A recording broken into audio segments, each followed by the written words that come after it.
Hey everyone, it's Missy. And April. And this is SheelaNaGig.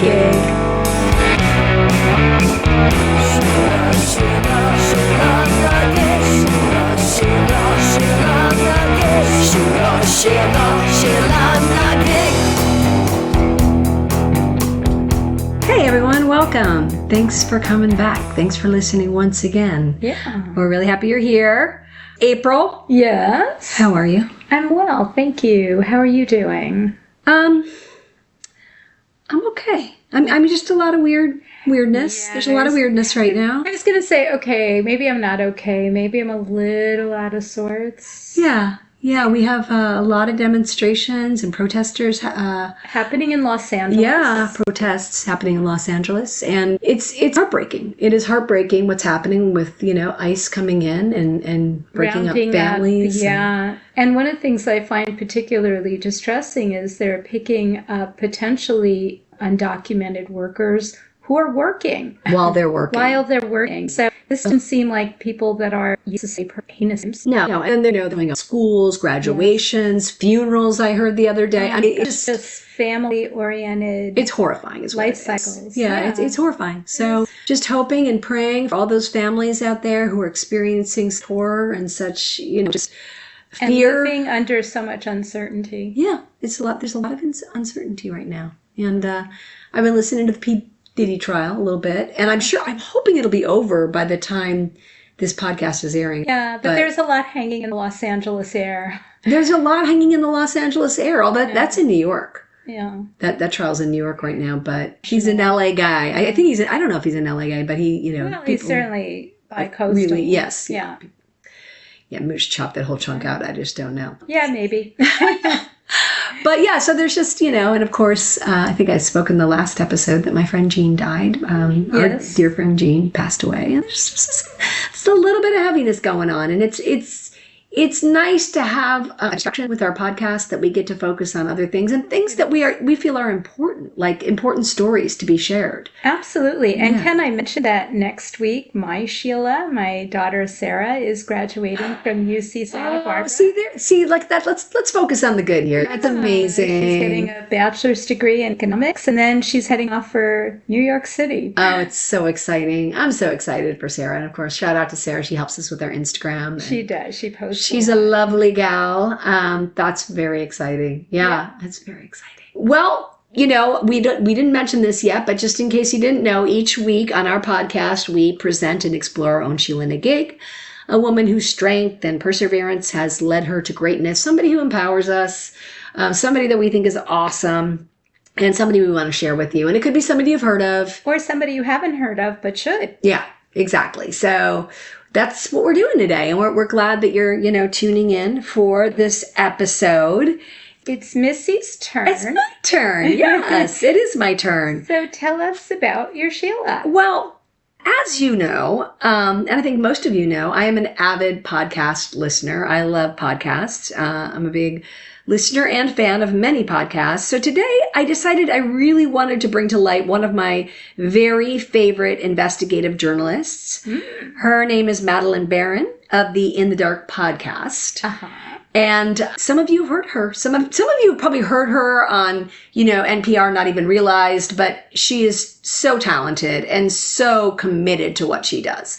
And again, I know she is fairly well known in the podcast world, in the media world, but if you don't know who she is, you should. And she's absolutely accomplished and wonderful. So you're going to learn more about her today and more about specifically the things that she has done. So when we started out this podcast, we started it out with the intent to bring deserving women out of the shadows, to recognize them, by sharing their stories so that these Sheelas, as we call them, can receive that recognition that they deserve. But what we've come across is there are varying degrees of how well known our Sheelas are. That's true. Some are very well known, but not necessarily well known for something specific. Right. Exactly. Yeah. Exactly. So, sometimes when you're choosing, I'll mention something, talking to my husband about it. He'll say, everybody knows who that is. But do they know the true? Everyone knows who Pocahontas is, but does everybody know the true story of Pocahontas, for instance? I certainly didn't. Yeah. So there's different varying degrees of who needs that light and why. Right. why they need that Yes, light. It's and kind of the more important. Yeah, I think part maybe of it. we focus a lot on unknown Sheilas, but it's really unknown about different aspects, as you were saying. Right. So like I said, if you listen to podcasts, you might very well know who Madeleine Baran is. You might even know everything she's accomplished. Well, Missy, that I'm not a big podcast listener. We always get into those conversations about listening or reading books versus podcasts and those types of things. So I'm an attentive audience today. I'm not familiar with your show. Yes. Okay. So I have a job to do. I have a job to convince April to go and listen to Madeleine Baran. So that's what I'm going to do. Okay. So in this case, if you're into, again, that investigative journalism, there's a good chance you know who she is. But if you haven't listened to a lot of investigative media, so first of all, I can't tell you when Madeleine Baran was born exactly, because this information doesn't seem too readily available on the internet. Okay. And I'm sure that's her choice. Yeah. I can tell you that she's a Midwesterner like myself. She's originally hailing from Milwaukee, Wisconsin. Okay. I love Milwaukee. I've toured through Milwaukee. I've never been to Milwaukee. Oh, Milwaukee's really nice. But it always makes me think of beer. Yeah, exactly. Well, I remember when I did go there, I'd never seen so many bars in one place in my whole life. Oh, that's funny. I remember thinking, wow, these people like to drink. Yeah. So anyway, she studied at Hampshire College, and then later she received her master's from New York University in both journalism and French studies. And I have heard of NYU. Yes. Have you? Oh, good. Yeah. Oh, good. Oh, good. Little school in the Greenwich Village. She said she was drawn to journalism because, quote, a curiosity about other people, the way things work, she had said. I know it's kind of cliche, but it's true that as a reporter, you have this really amazing excuse for coming and asking people questions about their lives. Oh, I love that. I love that too. Yeah. I can relate to that for sure. So she ended up landing at Minnesota's Public Radio in about 2009, doing online and radio pieces, including working on hard-hitting investigative stories and pieces about the St. Paul Police Crime Lab, the FBI files on the late Senator Paul Wellstone case, and Minnesota's mental health system. Wow. So she always, found that piece, that case that was, people were talking about and unsure about. It was controversial. Yeah. That seems to be her thing. And she worked at Minnesota Public Radio, NPR, for 6.5 years in all. And while she was working there in 2013 and 14, she began to uncover sex abuse scandals within the Archdiocese of St. Paul and Minneapolis. Oh, wow. It all started with this phone call from a woman named Jennifer Hazelberger. And she was considered an expert on church law, and she had resigned from the Archdiocese. So she was a blower. We're talking about another Sheela here, obviously, because that's pretty brave what she did. And this story, this whole episode today really revolves around a team of various Sheelas. So Hasselberger bravely broke the story to Baran, which was, again, this highly unusual, risky thing to do for someone in the Catholic hierarchy. Yeah. Not only was she part of the Catholic Church, she worked for the Catholic Church. She was in the hierarchy, and she decided this was important news to tell, important to share this story. And so she broke it specifically to Baran? I believe so. Yeah. So Jennifer Hasselberg from that point forth proceeded to be Baran's guide through the entire cover-up. And Baran was able to uncover hundreds of thousands of smoking gun documents leading to new allegations and more victims. These documents ended up exposing years of cover-up and systematic failures by the Archdiocese of St. Paul and Minneapolis to address clergy sexual abuse. And this investigation revealed a culture of protection that perceived victims as a threat. Oh. It's just so sad. So sad. It's so sad. So consequently, it allowed church leaders to hide the names of abusive priests and make secret payments to them, and failure to report suspected abuse to civil authorities. I mean, deep. This is just, it's so pervasive and awful. So Baran's first priest abuse story was published in late September of 2013, describing how the Archdiocese of St. Paul and Minneapolis handled warning signs of sexual misconduct and allegations that the Reverend Curtis Waymeyer had preyed on boys while serving as a parish pastor. More documents, more victims, and more alleged abusers came to light in the months after, and by February of 2014, Minneapolis Public Radio reporting had identified 70 clergy members accused since 1950. Wow, 70. Shocking. That is a large number. Absolutely shocking. Since 1950. My goodness. So this cover-up had been going on for a long freaking time. Yeah. Long time. And nobody realized. So in April of 2014, the Archbishop admitted that he had kept secret information about abusive priests. Baran went on to interview victims who openly shared details about abuse, which you can hear some of their stories, and it's just devastating. And she interviewed accused priests, some of who even opened up to her about what they had done and how they felt about it. Really? That's interesting. That speaks to who she is. And that's the amazing thing about Baran. I don't know how she does it, but in terms of being a reporter, she just has this unique ability to talk to people and get them to open up. Wow. And when you listen to her, some of the things that she hears must be so maddening. And all I can think sometimes, is if somebody said that to me, I would just be like, what the fuck is wrong with you? You know what I mean? There's no way. But she has this way of just being very calm and continuing to ask questions without sounding judgmental, without putting her thoughts into the mix at all. Well, that was the spirit of journalism back in the day. Sure. Before we had so many biased journalists like us. Like us, exactly. And that's really, I think, an important and maybe somewhat lost art. Yes. And such an important one. Absolutely. Yeah, she just has this, this unruffled approach. It's very neutral, but she's also very authentic and she's very caring. And such special qualities that enable her to be the reporter that she is and to get the information that she's able to get. So I can totally see why people are comfortable, sharing their deepest feelings, darkest secrets with her. Honestly, I can see why. And she credits some of her skills to previous employment in the mental health field. That makes sense. Yeah, I don't know exactly what that was, but she really is the kind of person that, she was, on the other side of the suicide hotline. She'd be the exact person that you'd want to speak to. She's just very grounded and very steady and very calm and authentic and warm, caring. I can't describe it enough because it really is such a rare quality and she's so gifted. So as far as talking with, the priest and the victims of these events, she claims that she and several others on her reporting team had the experience with the Catholic Church growing up as well. So that was another way she felt she was able to get them to talk a little bit more openly, being part of the Catholic Church at one time in her life as well. And that familiarity seemed to make her work easier, she said. But of course, she's very modest. She's just giving reasons why she was able to be awesome at what she does. But she also, of course, spent hours researching and learning about canon law and the internal workings of the organization.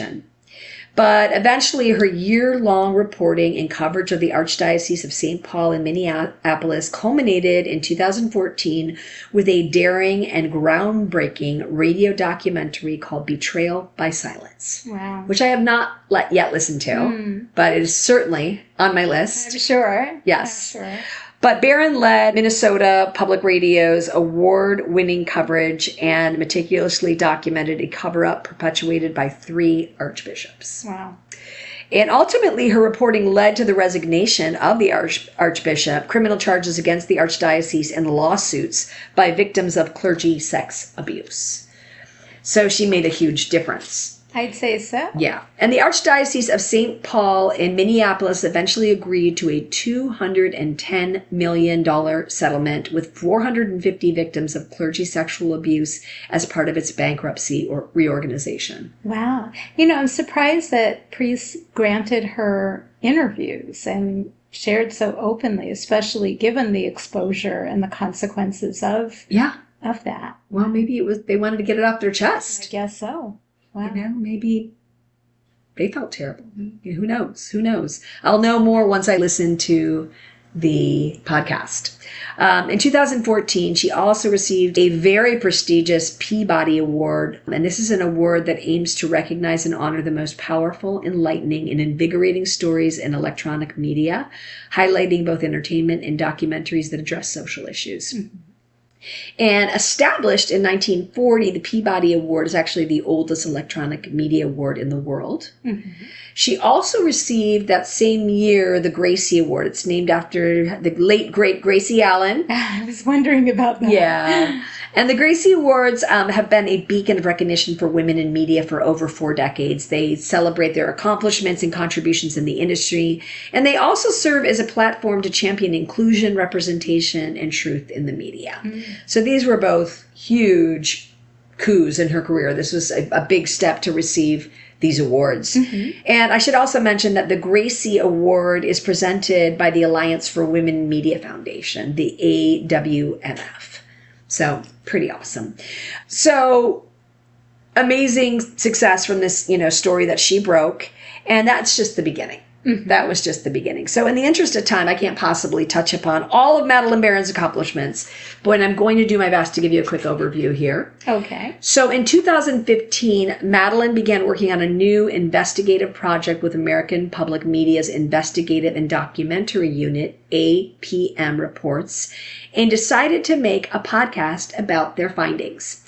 The podcast focused on what was then the unsolved high-profile kidnapping case of Jacob Wetterling, an 11-year-old boy from St. Joseph, Minnesota, who was abducted and later confirmed murdered on October 22nd, 1989. The case went unsolved for nearly 27 years. Wow. Can you imagine those poor parents? That must have been heartbreaking. It's just devastating in those situations. It's heartbreaking. So when Madeleine Baran and her In the Dark team decided to step in to see what they could find, the case was still unsolved. Mm-hmm. And In the Dark's hallmark kind of became focusing not so much on crimes, but more on the behavior of the law enforcement and the prosecutors in their investigation of the crimes. That's an interesting angle. It is a different angle, and it's very interesting. Mm. Very interesting. Also, she wanted to kind of explore how their behaviors affected the accused and their families and the victims' families and the surrounding communities. Mm. How that affected a community, how that, affected everybody within the inner workings of trying to solve a crime. Yeah. So it is a very different approach. In discussing the show's first season with Esquire magazine in November 2016, host and lead reporter Madeleine Baran noted that the APM team's clear line of reporting, that was her term, focused less on who kidnapped and murdered Jacob Wetterling and instead more on how and why the crime went so long without resolution and resulting impact. Hmm. Baran told Esquire that In the Dark did not set out to play detective and solve the case, stating that we saw ourselves as investigating the investigation. Do you know what made them focus in that direction? I don't exactly. I believe, I think a lot of I think they were getting a lot of tips about mm-hmm. different cases and different things. Uh-huh. I know that's how they found out another one of their stories. So probably this story too, somebody brought it to their attention. This story mm-hmm. has gone, unsolved. And, she's from the Midwest. It probably caught her eye. Okay. So I can't say for sure, though. Mm-hmm. But the inspiration for In the Dark's title came from not only the time when Wetterling was kidnapped, which was just after 9 p.m., October 22nd, 1989, but also the lack of transparency by the Stearns County, Minnesota Sheriff's Department in this case. As Baran put it to NPR News, there's this crime that happened in the dark, and also there's this investigation that happened in the dark. Mm. So kind of twofold there. Yeah. So despite the attention and a mass search, at that point, Jacob's body still hadn't been found. And his parents didn't know if he was alive or dead. Oh, boy. And of course, they feared the worst. It's been 27 years. But they kept their hope alive for almost 3 decades. And the case really changed the lives of millions of Americans. And it's that case that it's not actually that well understood. Baran said, from my initial reporting, it's a case that seems like it should have been solved so much sooner. And when you listen to this podcast, you will see it's so maddening. Wow. It's so maddening, just the mistakes that were made. Because of things like pride. I was going to say, was there an undercurrent theme?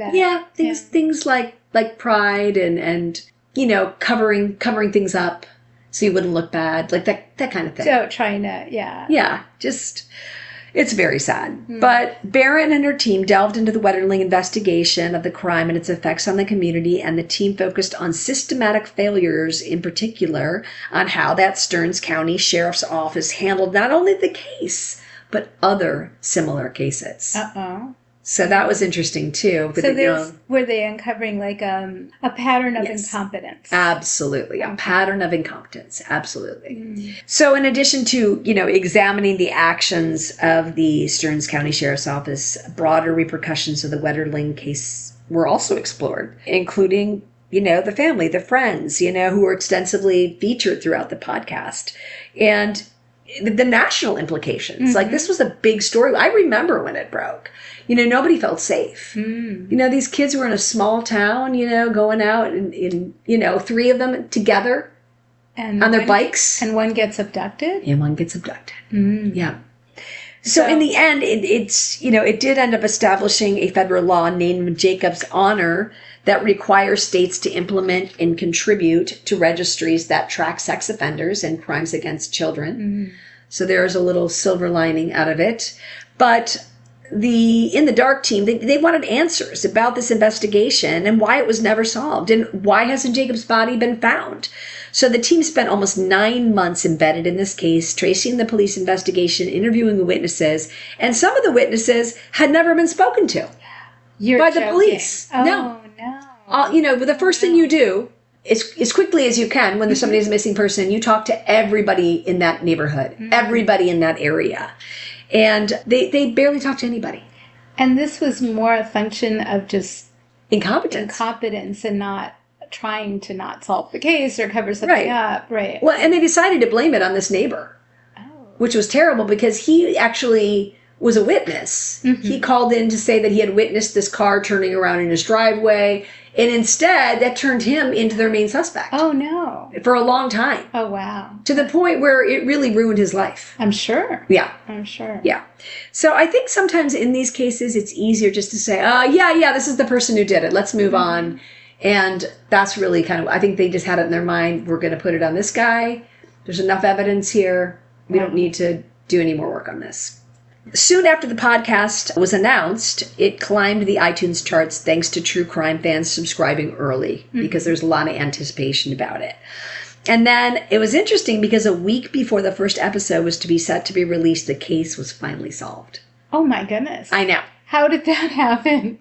Well, a lot of it had to do with, them getting their research out there and questioning what was going on. And people started hearing what they were saying. Wow. It got the wheels turning. It got, So did they start interviewing witnesses or? People who had worked on the case 20 years ago, Did people pick it back up? No, some people said, I thought that this could have been done better. Or some people said, I did absolutely everything I was supposed to do. Some people, shared things that you had never heard before, just simply because they were asked about the situation. They were able to find people who had also encountered this person. And who lived a town over and linked that it was most definitely the same person that or more than likely the same person that they had both encountered. So just amazing detective work that should have been done by the detectives wasn't ever really done. And this podcast really reopened that whole line of inquiry. Yeah. And, really went to, the people who are currently the police and saying, what are you doing about this case from 27 years ago? We have some new evidence. We want to share it with you. This is what's trying to really get those wheels turning again, get it moving again. So were these witnesses or former officers who just were familiar with the case but never... All the above. All the above. Okay. In the Dark leaves no stone unturned. I want to tell you that right now. Interesting. It is, when you listen to it, you cannot believe... I don't think these people ever sleep. I don't think the team of In the Dark ever freaking sleeps. And when they're not, interviewing people... They are copying documents, or they are reading documents, or their job is never over. And they're so committed. But anyway, as I said, the case was finally solved a week before first podcast. Yes. So they didn't ruin the podcast? Well, no, it's interesting because they were smart. Uh-huh. They were supposed to come out, 2 weeks later with their first episode or a week later. And what they did was they instead just quickly changed the release date and made it release the day after they had found the killer. Oh, wow. And they had to change a little bit of the content, but for the most part, no, they didn't. Not really. No. Huh. So, a guy named Danny Heinrich was a sex offender, and he was facing child pornography charges. He ended up making a deal that included confessing that he had kidnapped and killed Jacob. He sexually assaulted him, and he buried his body in a field. And then he was willing to lead investigators to Jacob's body. Oh, wow. Yeah. So this was this was huge. Yeah. This was huge. Yeah. It's sad sometimes in these plea deals where the person doesn't get really what they maybe should deserve, right? But at the same time, to finally have that information. And to get the closure. Yeah, to get that. Family knows. Although, I don't know. I hear that often in crime podcasts. Like, there is no real closure. People use that word closure. Closure about what happened. Right. Like knowing, okay, yes, he was dead. This is where he was buried. These were the circumstances. Exactly. Having some answers. Not necessarily closure, like, okay, so I'm so now over it and gonna... No, of course not. Of course not. No, and I know what you're saying, but I know that it's become a little bit of a trigger word for certain people who've dealt with... That's a fair point, because closure doesn't imply, okay, now I can rest at peace. Right. That would probably kind of reignite a whole new level of hell, knowing your child was tortured that way, murdered. Of course. Buried, and, that would be terrible. I can't even imagine. I can't even imagine. My heart is just broken for these people. And in fact, speaking of the word closure, it's an odd word now that I think about it, because in some ways it ends the hope, and that's not exactly, it's closure of hope. That's terrible. Yeah, that does sound like a terrible thing. Closure of hope. You're right, though. Yeah. The news of Heinrich's confession, though, wasn't like a huge surprise to In the Dark and those closely involved in the case, because they had kind of been exploring him for quite a while at this point, and they all thought it was very possible that he could confess.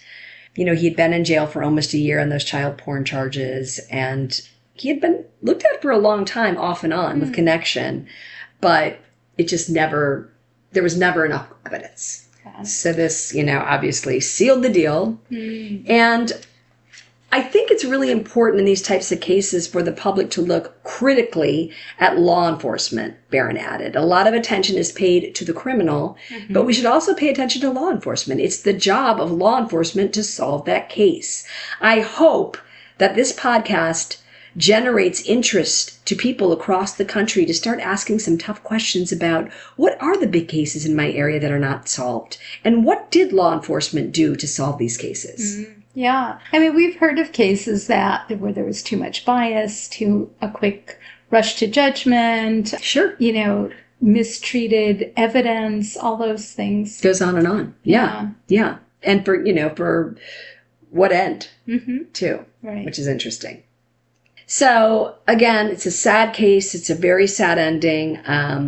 But at least now, there's an ending and an outcome, some accountability. And again, that's much thanks to Madeleine Baran and her team. And do we know how big her team is? How many people she has? Yeah, which I will get to at the end. I'm gonna tell you about her team a little bit more. Okay. But it's a small group. It's not a big group, but it's a small group who are all very talented, and you get to hear from a lot of them throughout the episodes. You do get to hear from different segments, feature different people who are working on the investigation that are part of the team. That's great. Have I piqued your interest yet? You have. Okay, good. So, season 1 of In the Dark also won a Peabody Award. It also won what's called the National Sigma Delta Chi Award for Digital Audio. And that is a prestigious award presented by the Society of Professional Journalists to recognize excellence in professional journalism, specifically in the realm of audio-only formats. So she's just raking in these awards at this point. And for good reason. Well-deserved, Madeleine Baran. Yeah. Okay. So, on this note, I strongly recommend you check out season 1 of the In the Dark podcast. Do yourself a favor. Start listening. Okay, so the second season of In the Dark, and it's interesting because I'm not sure, I get the impression that they didn't realize it was going to grow into a seasonal adventure per se. But they enjoyed working on the first case so much, not just enjoyed it, but had such success in so many ways. Yeah. You know, how... I wonder if they enjoyed it. Doesn't sound like a very enjoyable case, but I would imagine they felt... I think they felt so vindicated, I'm sure, and so... like they made a difference. Yeah, absolutely. They made a huge difference in the lives of many people. Yeah. So that has to be incredibly rewarding. So when you get that kind of recognition, you know, why not? Why not try something else? Keep going. Yeah. So the second season of In the Dark explored the legal odyssey surrounding a man named Curtis Flowers. Have you ever heard of Curtis Flowers? Curtis Flowers. That's a rings a bell, right? Yes, it definitely rings a bell. Yeah. I had known about Curtis Flowers myself. I knew somewhat about Curtis Flowers, I should say, because I follow a lot of cases. I follow a lot of crime anyway in general. So chunky. Yeah, it's true. But he was a man, he was accused of shooting 4 people to death inside a store called Tardy Furniture in Winona, Mississippi in July of 1996. Curtis Flowers is a black man. He's from Winona, Mississippi, and he was tried 6 times for the same crime. How do you get tried 6 times for the same crime? Mistrials, acquitting, issues with the jury. Wow. Yeah, there's a lot of... you'll see, though. I mean, really what this boils down to, not to jump ahead of myself, but racism. Yeah, I remember. Like I knew, we're moving in that direction. I mean, if I had to say one single reason that he was tried 6 times, it would be racism. They wanted to find him responsible for this. Yeah. Exactly. So Flowers spent more than 20 years fighting for his life, while a white prosecutor spent the same time trying just as hard to execute him. This story is so shocking and so astounding. Baran said that the podcast never set out to prove Flowers' guilt or innocence once again. That wasn't what they were going for. She says, as investigative reporters, we're not trying to solve crimes, and we're not interested in crimes themselves. We're interested in these larger structures and powerful people and institutions. So for us, from the very beginning, this was a story about the power of the prosecutors. Wow, this is so interesting. The victors tell the story. The victors tell the story. Damn it. Ugh. In 2017, an investigative team of 5 to 6 reporters moved from Minnesota to Mississippi and began to dig. So the team moved to Mississippi. Wow. And for about a year, they lived together. Being on the ground, they felt in Mississippi was crucial to the investigation's success. The team spent a year talking to everybody they possibly could. Family members, neighbors, witnesses, police officers, lawyers, acquaintances, while scanning over 100,000 pages of legal documents and analyzing data about race and jury selection in Mississippi. Yeah, there was this one, I mean, there were so many interesting stories within this where, so they wanted to make copies of some of these documents, and where they had gone to make, they said, oh, we can do it for 25 cents a document. And they realized, like, oh, wait, that's going to cost us thousands and thousands of dollars. So they bought a scanner and spent forever, every day, just scanning documents. I mean, a ridiculous amount of scanning documents. And then eventually sent those documents to somebody who could go through and analyze the documents. And then was able to come back and say, this is what, just, it's like nothing is easy. Yeah. Another time they have to go to this abandoned, warehouse to find these documents that are just, covered and disgusting and like. Not kept. Yeah. But the fact that they were right there and they could get these clues and find out where evidence was, where things were, where documents were, was really important to the investigation. Again, the goal was never to exonerate Flowers, Baran had said, but just to report the story and examine prosecutorial misconduct and hopefully figure out how one person can be tried 6 times for the same freaking crime. That sounds mind-boggling. Yeah. And by living there, Baran says we could have the time to get to know the town, the community, and the people in that place. People would invite us to things. They invited us to football games. They invited us to church. We felt very welcomed by a lot of people in Winona, which is really nice. Yeah. Baran said because the locals saw the reporters largely around town and talking to other community residents, they were more open to speaking on the record about the case. And by being local, they were also able to dig, again, for those files. Like I was telling you, there was an old plastics factory, that's what it was, in Montgomery County, and other buildings where they had to go on these kind of wild goose chases to find these documents. Wow. Yeah. And the season 2, In the Dark, they focused, though, their spotlight primarily on a guy named Doug Evans, who's the district attorney for Mississippi's 5th Circuit Court District, who was the district attorney for Mississippi's 5th Circuit Court District at that time, who had a history of prosecutorial misconduct. Evans, a white man, was the one who decided repeatedly to try Flowers, who again was a black man. Through the course of the podcast's investigation, reporters interviewed prosecutors, witnesses who recanted their statements, debunked forensic science, and discovered an alternative suspect whose alibi fell apart under questioning. Wow.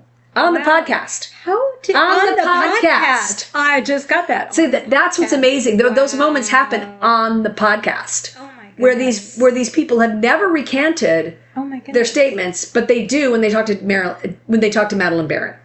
Wow. Or the guy who said, he kept saying, like, I had a rock solid alibi. I had an airtight alibi. He said it like 10 times. Wow. And then finally, when they ask him what his airtight alibi is, he says it, and then, he gives a person that he was with.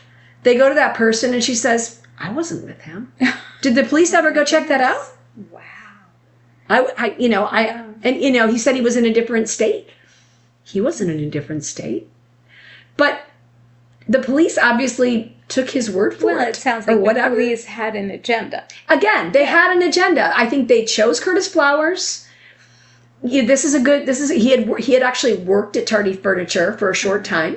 And there was questions about whether he had quit or he had been fired. But everybody who knew him, was just like, he was just a nice, easygoing dude. He had no criminal record. He was really involved in his church. He had a beautiful voice, sang, at his church. He was just not what you picture somebody who goes in broad daylight and just horribly murders people for no reason. Actually, they think it was a robbery because, there was money taken. But he seemed like the worst suspect to me from the get-go. So with the person whose alibi fell apart, was that the actual killer? They still don't know for sure. They don't know for sure. No, and I don't know. So I need to dig further and see if there's more, research that's going on about that. So I don't want to be a spoiler alert, but you got me totally hooked on the story. Is Curtis Flower out of jail? He is. He is. Thanks to In the Dark and Madeleine Baran's team. Wow. That's all I need to know. Yes. So anyway, just going on about, I'm getting ahead of the story a little bit, but... Well, I've kind of forced you to, But basically, when they started kind of looking into Doug Evans, because again, he was the DA, and he's the one who just kept retrying this case over and over again. 6 times. Yeah. And they found that he had a history of disproportionately keeping black people off of juries. Extensive jury data analysis, which they had to do. Again, they have these... They have, people as part of their team that can go in and analyze, data, which is so important. But it revealed that the local district attorney office had struck black people from the juries at nearly 4.5 times the rate it did white people. Wow. Yeah. Not too surprising. There's so much more interesting information about this when you listen to the actual podcast. So Flowers' attorney, Rob McDuff with the Mississippi Center for Justice, said the podcast's work was instrumental in turning this case around and alerting the public to the injustice that occurred. This was an extraordinary, thorough, and professional job of investigative reporting, McDuff said. On December 16th, 2019, Curtis Flowers was finally released on bail after spending 23 years imprisoned and after being tried and convicted 6 separate times. The judge ruled that the evidence against Flowers, whose conviction was overturned by the U.S. Supreme Court over questions of racial bias and jury selection for his 6th trial, wasn't strong enough to keep him in jail while the state mulled trying him for the 7th time. Oh, for God's sake. With a key revelation coming from the podcast In the Dark. Wow. In court that day, the defense played a segment from a 2018 episode, which the state's star witness, Odell Hallman, told Samara Freemark, one of the producers, that his testimony about Flowers confessing to the murders while they were incarcerated together was a bunch of lies. Wow. I mean, people heard that as part of Why did he the do court that? case. Why did he lie? Oh, that's a whole other story. He was in a lot of trouble all the time, but he was an informant. Okay. And so they realized they could get him to help the police out with different things if they kind of kept him out of getting in trouble as much as they could. I realize I'm doing a disservice to the podcast by asking too much information. Yeah, I'm trying not to give too much away here, April. Okay, I get it. I'm not going to ask any more. If you have curiosity like I do, we should all go to the podcast. You should just listen to it. Do yourself a favor. I get it. So Hallman's claim, which he said he made in return for favors from the district attorney, was the only piece of direct, non-circumstantial evidence that the prosecution had. Wow. At that point. And that was the key to convincing a jury to send Flowers to death row. Oh my gosh. Yeah. Wow. He was on death row. I mean, it's so shocking. It is shocking. So freaking shocking.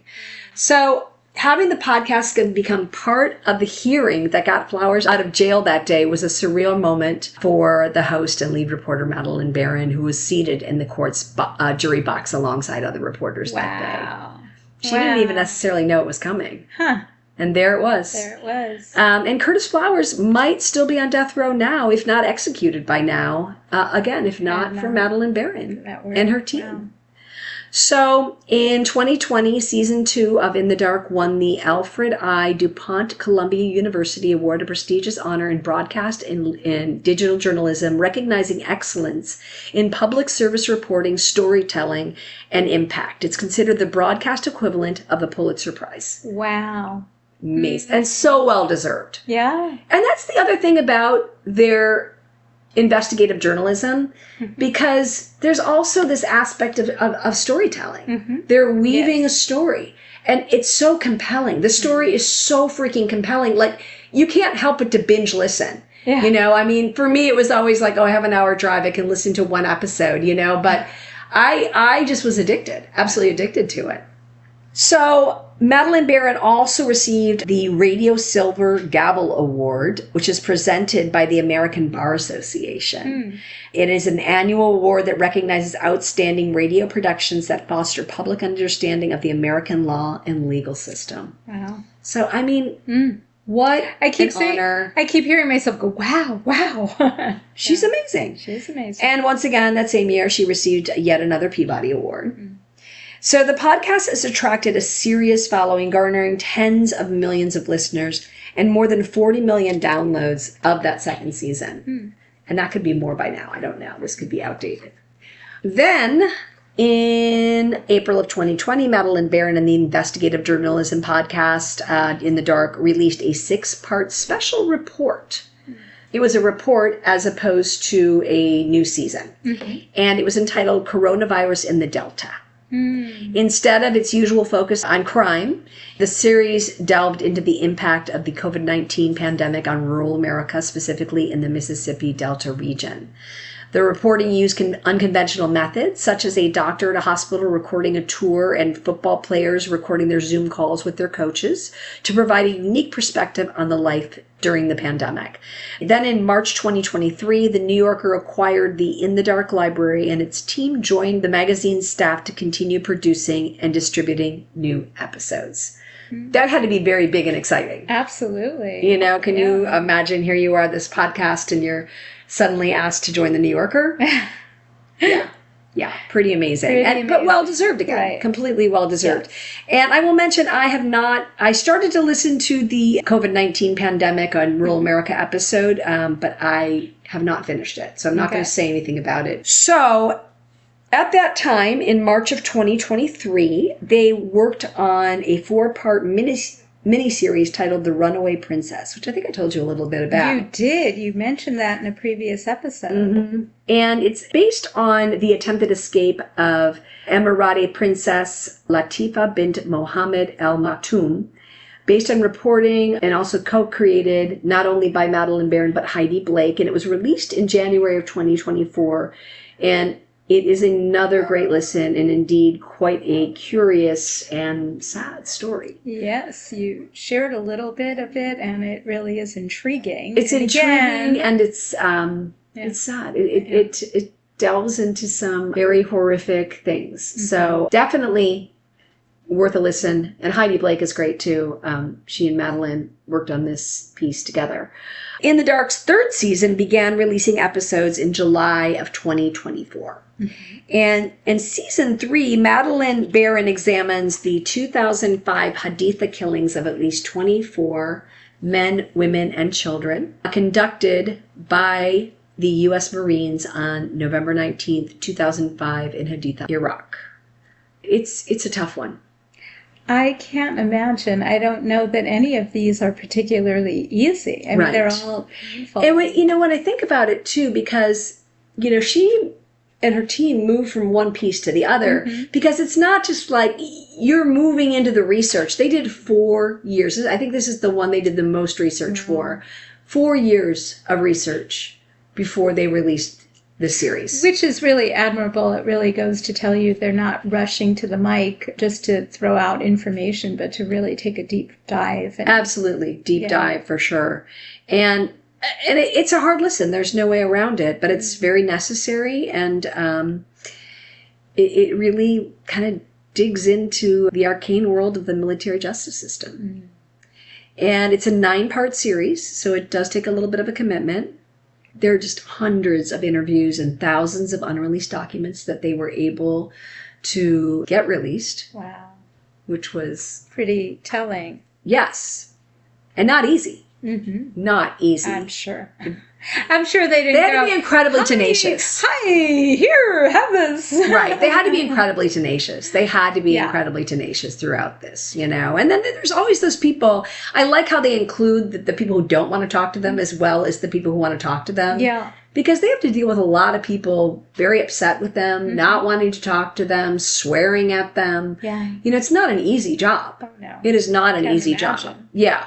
You're dealing with the military too, which is a little bit scary. Mm-hmm. Little bit scary. A lot of red tape. Yeah. Again, this 4 years of waiting for documents to be released and talking to people and delving into this and spending time in Iraq. And along the way, they uncovered all kinds of new details about that day in Haditha. Mm. And what they came to realize is that, the Marine Corps really had made an effort to minimize so much and suppress so much of what had actually happened on that day, for obvious reasons. Through the Freedom of Information Act lawsuits and an impressive amount of gumshoe reporting, In the Dark uncovered details about the incident and the cover-up, and they're even more disturbing than what was revealed at the time, including the existence of a 25th victim who died in a military hospital without his family ever being informed. So devastating. So devastating. So basically, I'll just kind of give you a quick overview. On a November day in 2005, in the city of Haditha, Iraq, something terrible happened. Depending on whose story you believed, the killings were a war crime, a murder, Madeleine Baran is quoted as saying, or they were a legitimate combat action and the victims were collateral damage, or the killings were a tragic mistake, unintentional, sad, but not criminal. Basically, the only thing that anyone could agree on was that 24 people had died and it was the Marines who had killed them. Mm. But why no one involved in the biggest American war crime since Vietnam was ever punished goes beyond reason. I can't even wrap my head around it. And it's interesting that this podcast really just looks at process what happened. Exactly. What and why it happened. Only one Marine was ever convicted of a crime in retaliation to the massacre. No, in relation to the massacre. It was considered a dereliction of duty, and he served no jail time. Wow. And apparently, they talk about that in the podcast, that is really just a slap on the wrist. That's nothing. You could get that for being late, for your duty. You can get that for, more minor. Wearing the wrong shirt. It's not a real punishment. Yeah. So in this very tragic third season, Madeleine talks on why no one was ever held accountable for the killings, and Baran and her team traveled to 21 states and 3 continents over the course of 4 years to report on this story that the world had largely forgotten at this point. It was very much swept under the rug. So Matthew Petty of Reason magazine puts it best. Many Americans, including the Marines involved in the Haditha massacre, treat the war in Iraq as an embarrassing mistake to walk away from. In the Dark reminds us that the victims can't do that. It was their country that got invaded, and they're the ones who had to live with the consequences today. In the Dark's third season, produced by The New Yorker, received multiple awards, including a Pulitzer Prize for audio reporting. The season also won another Peabody Award, recognizing the podcast's unrelenting exploration of how the United States' forever wars have devastated generations abroad, but have been pardoned at home, according to the Peabody Awards. Madeleine Baran and her team go above and beyond to delve into those issues that no one wants to talk to you, bringing you long-form investigative journalism at its very finest, as far as I'm concerned. And I want to mention Madeleine Baran's team here, because as much as I love her, I know that she would want me to also mention her team. I'm sure would not be fully possible without her amazing team. And like I said, you get to hear from a lot of them in the podcast.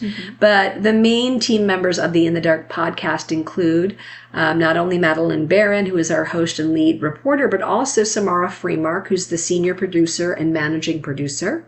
Natalie Jablonski, who's the senior producer, associate producer, and producer. Rehaman Tungakar, associate producer. Parker Yesko, who's an investigative reporter. Will Kraft, who's a data reporter. And Catherine Winter, who is the senior editor.